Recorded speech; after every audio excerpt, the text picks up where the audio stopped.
This is you, Special Forces Captain of the Mexican Army, the man the Mexican state trained for 12 years for exactly this moment. It is 8:35 in the morning on February 22nd, 2026, and you've been running through this forest for 2 hours with your lungs burning and your boots soaked in cold dirt. 300 meters behind, you left a war zone. 300 meters ahead is the most wanted man on the continent, wounded, with 2 bodyguards, and no way out. Your radio chirps. Bravo, team. Visual confirmed. 3 figures. 50 meters. You grip your weapon. You've been working for 3 years for this moment. And now that it's here, the forest feels far too silent. But before you take that next step, you need to understand how you got here. Because this didn't start this morning in Tapalpa. It started 2 days earlier, with 4 intelligence sources pointing to the same coordinate. Let's start there. February 20th, 2026, Central Military Intelligence Center, Mexico City. You aren't in Tapalpa yet. You are in front of a screen reading a report that just changed everything. Trusted man of the romantic partner moved the woman to Tapalpa, Jalisco. Confirmation, El Mencho is at the location, but one source isn't enough. In this job, one source is just a hypothesis. You need corroboration before moving a single operator. You cross-reference the info. Source 1, medical tracking. Renal treatment requires specific supplies, specific routes, specific windows. Jalisco. Source 2, Alliance Intelligence. Los Chapitos have been monitoring his movements for months. They also point to Tapalpa. Source 3, Romantic Partners Coordinator. Intercepted. Confirms the transfer. Source 4, US satellite surveillance. Exact coordinates. All 4 coincide. On the adjacent screen, the analyst who has spent years building this file sends you a single message. 48-hour window. After that, I guarantee nothing. Cold, precise, no frills. That's how he is. Years reduced to coordinates. An entire lifetime of work converging on a point on the map that doesn't even appear on most GPS. You report to the Secretary of Defense.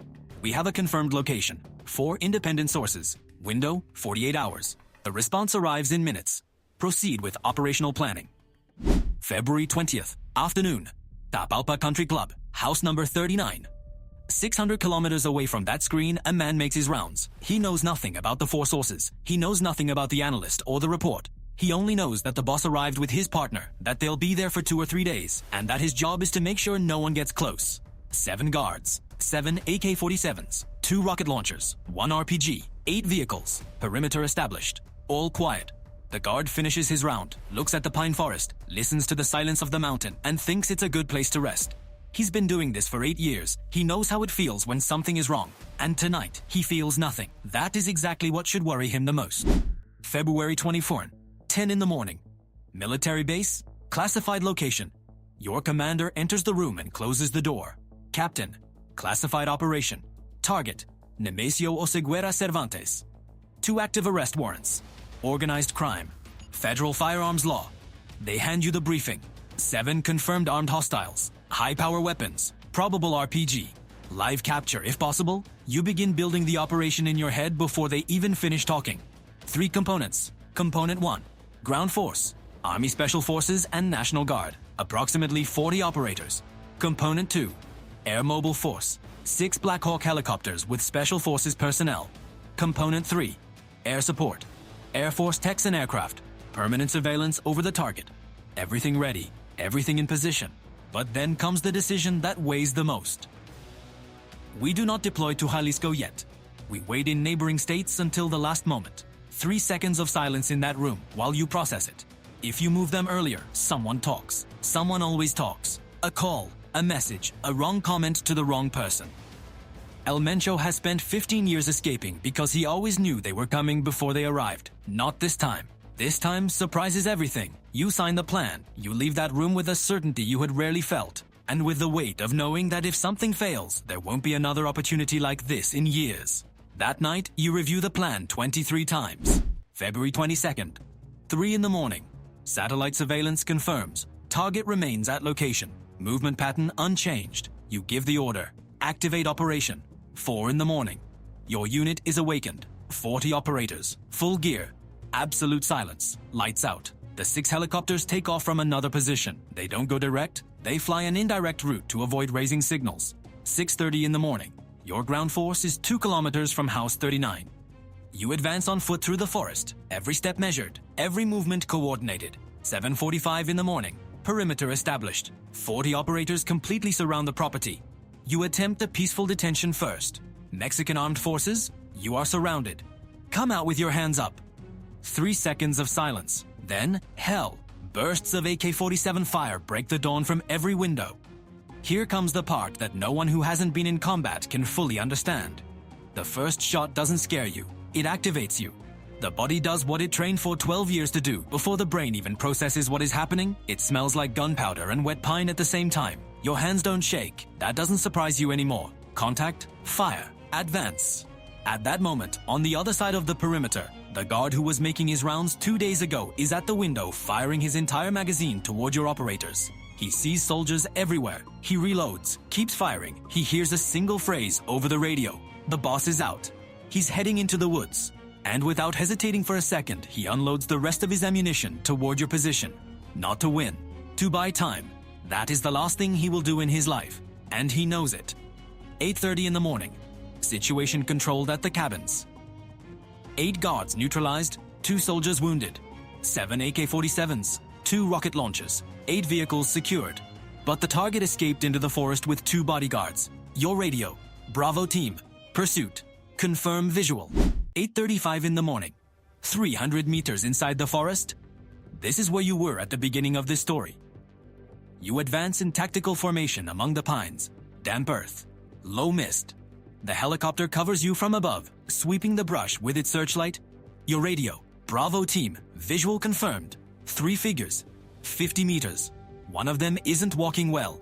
El Mencho is wounded. A bullet hit him during the escape. He can barely move. Advance. Slowly. No noise. Then you see it. A figure kneels among the trees. Lifts something to his shoulder. Rocket launcher. Hit the deck. The roar bursts your eardrums. The RPG hits the helicopter that was covering you from the air. It doesn't crash, but it spins out of control. Forced landing 200 meters away. Stop for a second here. You smell the burning fuel. You feel the heat of the explosion on your face from that distance. You hear the shouts of your team reorganizing in the woods. And in that second, you understand something that no briefing ever taught you. He always knew that if this moment came, he was going to fight until the very last second. Your team returns fire. The 2 bodyguards fall. El Mencho takes 3 more hits and falls into the brush. 8:50 in the morning. You approach. He is conscious. He's losing blood fast. You call military medics. I need urgent medical evacuation. 3 critical casualties. Mission accomplished, although you don't yet know at what cost. 9 in the morning. Medical evacuation helicopter. They load El Mencho. Critically wounded. 2 bodyguards critically wounded. Your comrade stable but wounded. The medic works without stopping. Pressure, IV, bandages. While that helicopter takes off, you receive other intelligence. Hugo Mendoza. El Tuli. Financial operator for El Mencho. Located in El Grullo, Jalisco. Coordinates confirmed. Coordinating blockades from his phone.